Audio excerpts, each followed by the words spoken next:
There's a shirt, drizzling shits. Hey, that's a thing in the business, too. That would get over. So talk me through, on camera, Vince makes some sort of joke about how it's fitting that WCW's last show is in a redneck beer joint. Was that everyone's take on this? Well, it was obviously Vince's take on it. It was actually a shame, in my opinion. Absolutely. That the last Nitro is this shit. Is not in an arena, is not in a traditional setting, and that the last visual is on a beach with a couple thousand people in just a kind of crappy environment. And to me, that was a shame. And it was a shame for those fans of WCW. You want to remember it how it was at its heyday. Right. And its heyday was not on the beach at Club La Vila. Right. So that kind of sucked. When you know you're going to be at this show, I got to ask, is there anybody you're not looking forward to seeing? Not really, no. It's reported in the Torch that Shane McMahon had security. We were met at the airport with three plainclothes police officers from Panama City. And they came up, they introduced themselves and said, we're here, we're your security. And Shane was like, security for what? What the hell do we need security for? I called Liz DeFabio, who was Linda McMahon's assistant. And Liz is a wonderful, wonderful woman. But she could be a little paranoid sometimes, and they had gotten security. And I said, well, in case something happens. I said, what the hell's going to happen? Right. There's a bunch of people who have no idea what their future is. Unfortunately, neither do we. They want jobs. You're not, and the way to get hired is to not beat up Brother Love. Right. I mean, and it also wouldn't be difficult to do. But yes, it would. You're in the Karate Hall of Fame 3 times. Black Belt Hall of Fame. Sorry.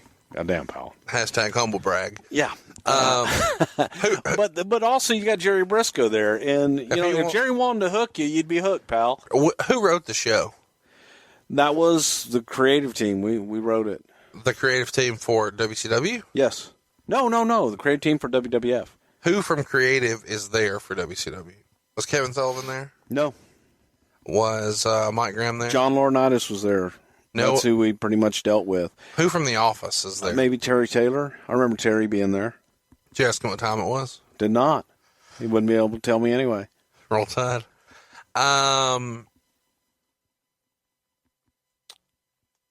When you say we wrote the show, it's you, Heyman, Shane, Stephanie. Brian Gewirtz, it was a creative team, so I don't want to misquote who. I know Brian was a part of it. I know Paul was a part of it. Vince was a part of it. Stephanie was a part of it. Michael Hayes. Let me ask you this. Do you guys write the show with guys who are featured on the show who you think you'll be able to work with if this WCW TV show does indeed come to fruition, the one you guys all kind of talked about in the conference? The premise of the show, the Nitro show, was to have a happy ending, to leave a good taste in everybody's mouth, and to give them a bit of nostalgia, and also to try and just... They had already advertised a world title match. They'd advertised a tag team. Booker T and Scott Steiner were advertised. Yeah, but they also, I think they had advertised a tag team kind of tournament deal. Yeah. And they had advertised the Bam Bam Bigelow, Sean Stasiak match. Tattoo match. So those things that had been advertised, we just said, well, let's just go ahead and do them and be done. Here's my question. Why no Goldberg? Because Goldberg, I don't think Goldberg was working at the time. Why not make him be on camera? No Kevin Nash. They weren't there. We also were working with the roster that Time Warner and those guys had already planned. We weren't going to spend any money to bring anybody else in. So if Brad Siegel said, here's the list who's coming, you guys get the list and made the show. Right. And the goal is, and there was no need to fly in a bunch of extra guys to just say goodbye. Okay, so let's talk about the actual show now. The show opens the very last Nitro, March 26, 2001, with Vince McMahon. Is that a rib? What a rib. It seems like the Isn't that biggest. great, though? Well, you go back and you think about, which I'm just thinking about this now. I'm just freestyling here. You think about Black Saturday. Yeah. How did TBS show open up? Yeah. With Freddie Miller introducing Vince McMahon. Yeah. So it was kind of poetic justice. This is what Vince does. Sure. Fuck you, I won. He did. So he's featured in the God bless opening Texas. broadcast in a pre-tape backstage segment that was filmed in Cleveland. And he announces here that he had bought WCW and would address the WCW fans and wrestlers later in the show. And it was going to be broadcast on both TNN and TNT. And then they opened the show. Simulcast, yeah. With a Ric Flair promo. And Ric Flair comes out with a very interesting haircut because he had recently had his head shaved on a Nitro episode. And here's a little tidbit for you. A WWF referee has that hair. Oh, my God. Isn't that awesome? I think it's cool. Seriously? To have another man's head shaved hair? I'm kidding. I have my daughter's locket of hair. First and second. Baby. No, I have her first and second ponytails. Wow. That my wife cut off, and then I was heartbroken. Did she lose them in a hair versus hair match? Mask versus hair match? You're too much. Did Brutus the barber come over, strut, and cut and clip that shit for her? No, I was devastated when they cut my baby girl's hair. When did you cut your hair and become a normal citizen? 1992. So this is one of Flair's better promos. Do you remember? It was great. Do you remember the promo? I do. He comes out and talks about how, did I hear Vince McMahon say that he held WCW in his hands, and he names off all the great NWA champions, guys including, Jack Briscoe, who was never actually WCW champion, but whatever. No, he was a real world champion.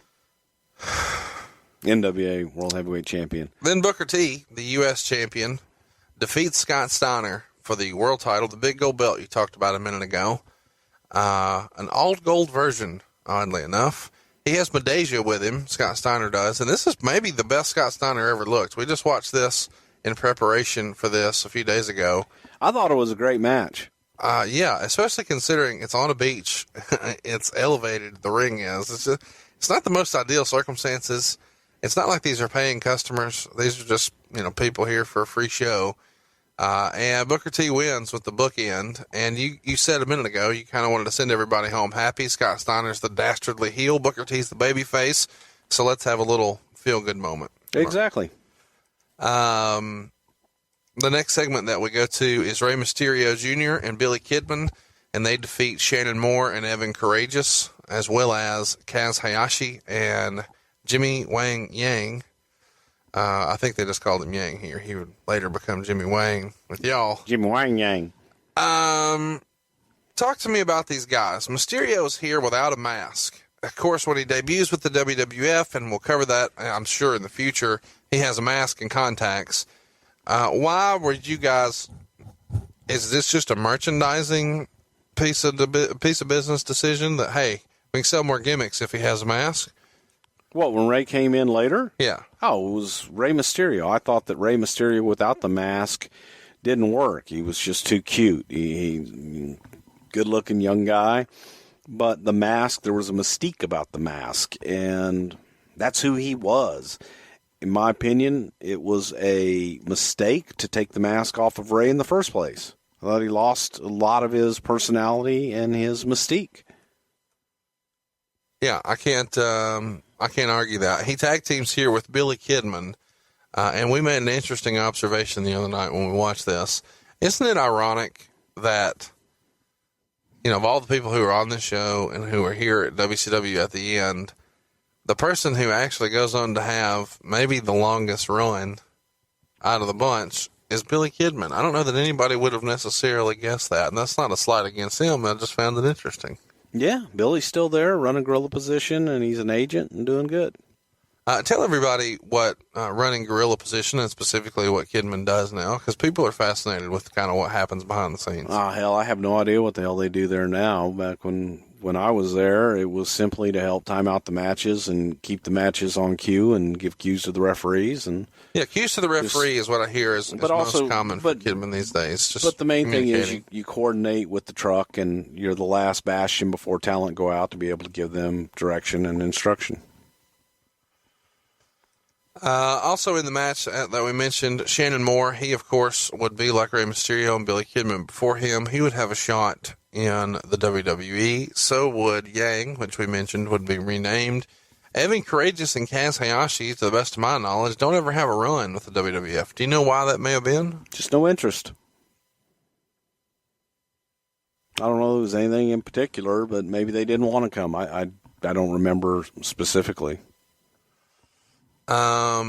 This is for a Cruiserweight Tag Title tournament, and the winner of this match will go on later to have a match for those Cruiserweight Tag Titles. There's lots of cutaways here, and we won't cover each one, but there's lots of cutaways in the show where on Nitro, it shows Vince with Trish on the couch, and she's congratulating him, and he's on the phone, and he's opening a champagne bottle, and William Regal is interrupting wearing a WrestleMania 17 jersey. Talk to me about when you guys were writing the show, why you thought, hey, it's the last Nitro, let's put Vince making out with Trish on the show. Because it was an opportunity to plug WrestleMania 17 coming up on a completely different network. People are tuning in to TNT to watch Nitro. We now own it. We're going to plug our biggest show of the year coming up on Sunday. That's all. I'm not arguing that. But your method of doing that is showing Vince making out with Trish? That was a storyline. That was a huge storyline at the time. Why just that one and no others? Because you know what the culmination of the show is going to be, and you just want to get as much Vince on there as you can? Without a doubt. You want to build the idea was to build the anticipation at the end with Vince.